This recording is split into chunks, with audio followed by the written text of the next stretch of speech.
Sales and Marketing VP at Xconnect, now part of Somos Group. Now, I can see Tim over there. Hi, Tim. Now, Tim and I are familiar to these discussions. And actually, let me tell a little story. First time I met Tim is a very nice guy and very knowledgeable. And I sat down. It was asking me, and it was, do you know global titles? I have no idea what you're talking about. So rather than dismissing me, he sat down with me and went through and explained it all. So that's a kind of guy. So it was a lovely port of call for any questions I might ever have in the industry. But today we're not talking of anything just in general, but we're talking about the importance of number information for validating routing and fraud management. So, well, first of all, let me ask the team, what is these things? What do you do really at Xconnect? Tell us a bit more. Well, my first challenge, Dario, is I've got to remain being a nice guy. I mean, I'll try my best. But, don't tell them the truth. Is that what you're saying? No, I won't tell them the truth. That would just ruin the whole thing. But anyway, first of all, thank you very much. And it's well, I'm kind of disappointed that I'm not with you. But anyway, at least I am there virtually, and it's a great opportunity to just give you a little bit of a briefing of kind of the things we do. So, just a straight answer to your question. Our role as Xconnect is we bring together numbering information, generally from a number of different sources. It's coming from national administrators, it's coming from regulators, a number of industry sources, network operators, and our main job, I'll explain a little more about that, but our main job is providing routing information back to the customers as a real-time query service. We've collected data from pretty much every country. There's over 20,000 operators that we have data for. It's 8 million number ranges, and typically we're handling a number of billions of queries a month to help people make those decisions about routing and validation. So it's also kind of picking up any of the changes. So we see about 3 million changes a day. Ads, moves, number portability going on around the world. And one of our biggest challenges with all of this, each of these data sources is kind of in a different format and sent to us in different ways. We have to do a lot of checking, a lot of normalization. We have to do corrections where there are sort of information missing. So our job is almost like it's like a librarian in kind of trying to fill in all the gaps, know where all the information is, make sure we've got the complete set of information for global information. I mean, one of the things, to sort of explain our role in the world, most of it is very, very mechanical. Just give me a telephone number and I'll tell you which operator it belongs to.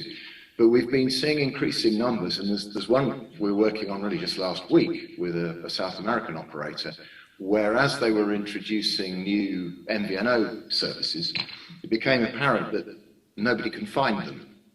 The routing information that was kind of going out to the rest of the world didn't provide the level of detail that would allow those numbers to be located and identified.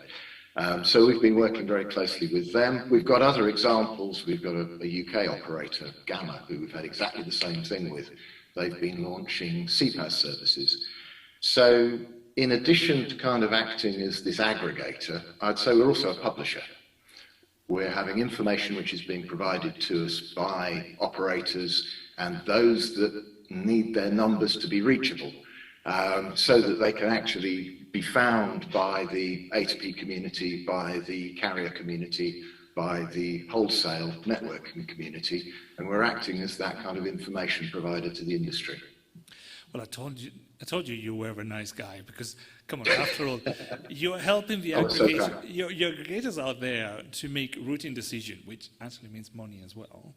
And then on the other side, you are helping the operators to publish their information if they've changed, so that people can terminate. So you're still keeping your good guy shirt, for now at least. For now. You're doing well. Tell me a bit more about who needs your service then, because you just mentioned potentially mobile operators.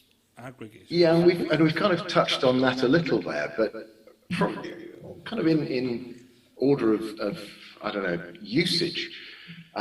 We really started off providing this information to the A2P providers. It has been those business messaging providers who were very keen on ensuring that they could deliver successfully, accurately, least cost, all of those things. But I could generalize it and just say anybody who uses telephone numbers, because we obviously see the voice service providers are using this to a growing extent. They need global information, not just local information. And especially, again, those who are dealing with business voice services, where they need to know a bit about the number. I mean, I know when I call you, Dario, I know who you are, and you know it's Tim Ward calling you because it comes up on your caller ID from your address book. But when it's a business messaging service, the two parties don't necessarily know each other. They don't recognize each other's numbers. So ensuring that information is being correctly displayed, is valid, is complete, is part of the job that we're providing there. So where you have a number, let's make sure that it's a valid and usable number. But there's also a kind of third class of customer where a company just needs to know who is the operator responsible for a number, and we're seeing things like direct carrier billing. There's no message, there's no voice, but there is a transaction, and that transaction is based upon a phone number. So the phone number is being used as the identity. There are a whole set of validation and routing tasks that need to take place associated with that. So, I've mentioned the A2Ps, I've mentioned voice service providers. We're also seeing these kind of transaction providers who are providing additional applications that happen to use a phone number. They need to know about that number. So once again, it seems to be the natural, I wouldn't say good, but the thing that makes it happen. And all of these, the great machines of the telecom industry will get stuck without information on phone numbers. You mentioned the validations, the routing. There was something else we talked about, at least in the title, fraud management. Now, how do you help on fraud management? Well, it's kind of interesting. I mean, you can go the whole way with fraud management, and I've heard in a number of the sessions, use of AI, use of complex rules to check out, use of sharing of lists. But actually, there are also some incredibly simple things that can be done.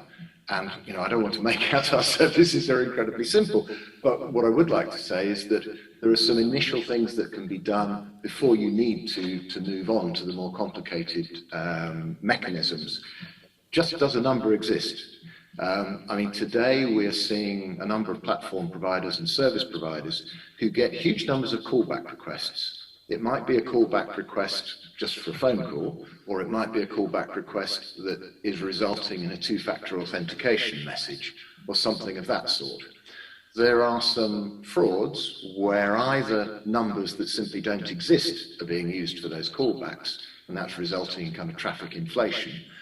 I think a worse case than that is where those numbers are probably a premium rate number. So even two-factor authentication that should be pretty low cost, just a regular SMS, is then being charged maybe $10 as a premium rate into a bank of numbers.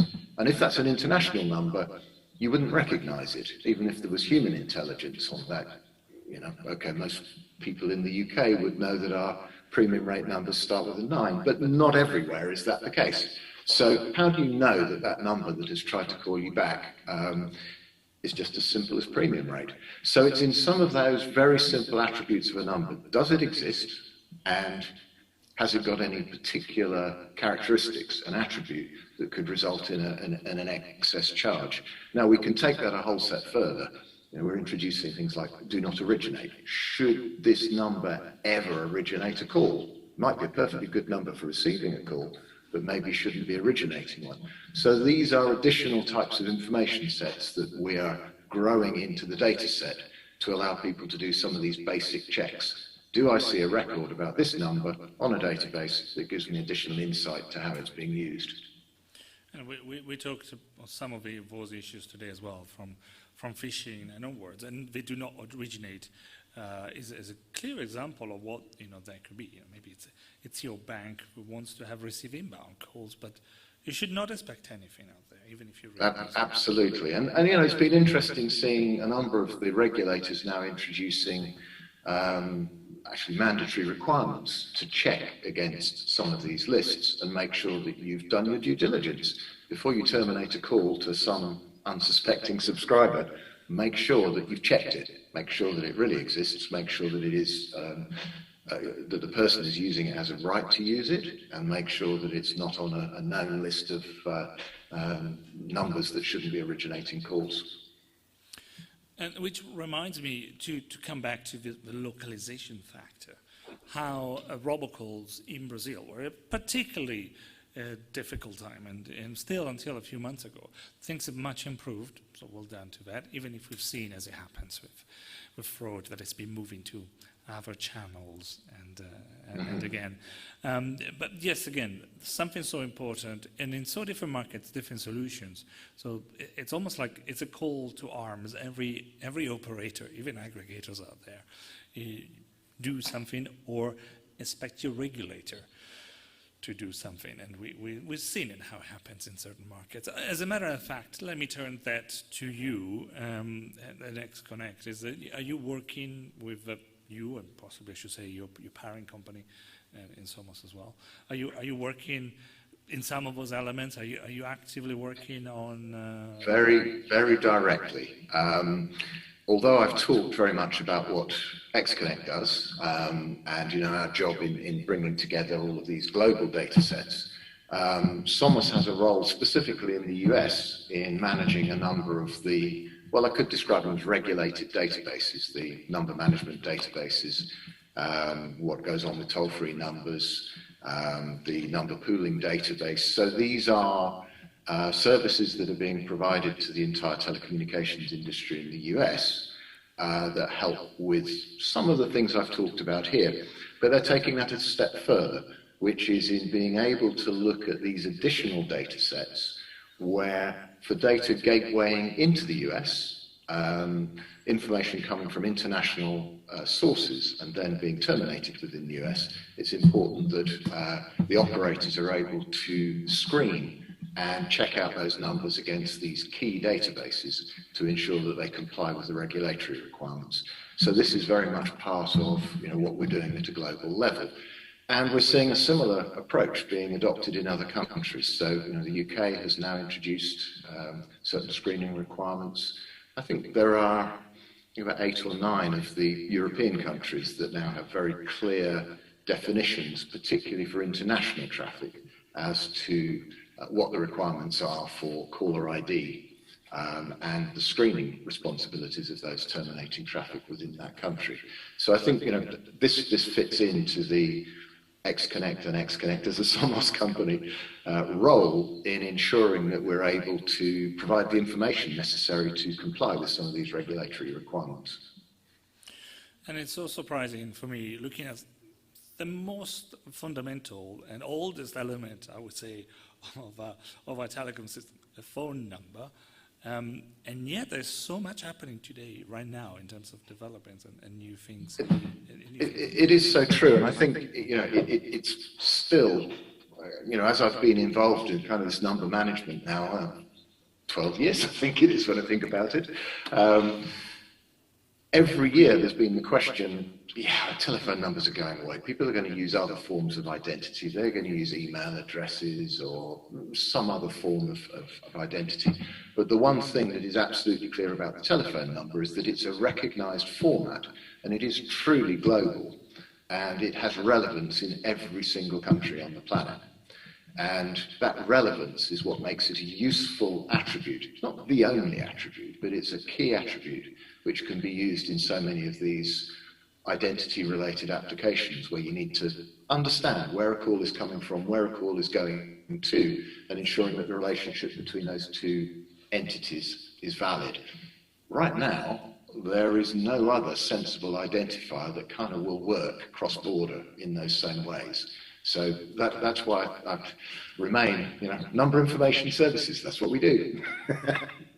Well, and I know that we have to conclude, as this is probably time for some people here to go to lunch, but on number information services, what you just said, give me the sexy element in this industry of what do you do for, marketing-wise, for your customers out there?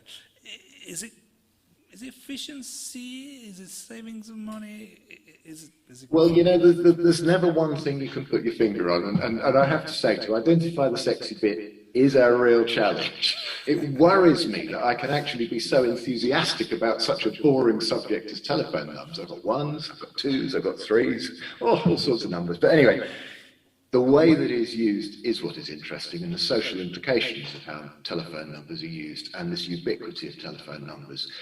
When it comes to the real value in terms of why someone needs additional information about those numbers, you're absolutely right. You start off with efficiency. How much is it going to cost you to make a call? What are the risks of making that call? How do I minimize the risks? But what is actually more important is about the quality. So we still find that what most of the A2P service providers are really trying to do is differentiate themselves by the best possible quality. When you get one of those one-time codes, you want to see that one-time code immediately, not 3 or 4 seconds later. You want it right on your phone instantly so you don't lose the transaction. So that's only going to happen if you get the routing right and you get it right first time. If it's been bounced around 3 or 4 times because the number got ported or it's been moved due to some reallocation, it might get there eventually, but it's going to take just that little bit too long and you've lost the attention of the user. So whilst efficiency and cost probably are the first things that people look at,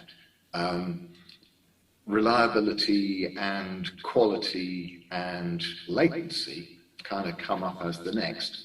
There is one drop dead though, which is as a result of number portability, and some countries are way above the 30% of portability. We have sort of 40 and 50% in a few cases. There are some of those countries where if you actually try to terminate traffic through the original operator or the wrong operator, it just gets dropped on the floor. It just doesn't even get there. So that's not like improving quality, it's black and white. Did it get delivered, yes or no? So all of these things go together, and as you say, sort of making sure that machinery works in the background is our job, to ensure that people have got the information that allows them to make those right decisions so it doesn't get dropped, so it is quick and it is as cost efficient as possible. Well, there we go. It might not sound sexy in itself, but the bottom line is sexy. If you want to make money, you need to have that. I did not ask for if anybody was questioned, but I've seen some. There's one question. We're a bit late, but please. We still want you and your voice on the microphone. Sorry for surprising my colleagues around here. I'm a few thousand miles away. I need some help. You need to shout very loud. It's a really quick one. After the portability, the telephone number becomes so important in Brazil that's replacing the identity. We have the instant payment system called Pix. Which will you can use the phone number as primary key.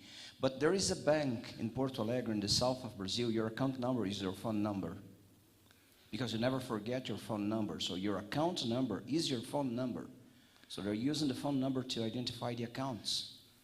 You're becoming the provider of account numbers as well, yeah. Tim. Yeah, I love this. I have to come to Brazil. Yep. Well, thanks very much. And I do know that we're running out of time, but I'd like to thank again, Tim, for joining us from London, from UK, sorry, but I hope we're going to see you face-to-face next time. A great pleasure. And when I hear the banks are using telephone numbers, IDs, I have to come. That it is. And thanks all of you. If you are waiting for us online, fantastic for being here. We were going to take a bit of a break and start again in about an hour time. Come and join us. And if you're here, please come and join us for lunch. Thank you all. Bye-bye. Thank you so much.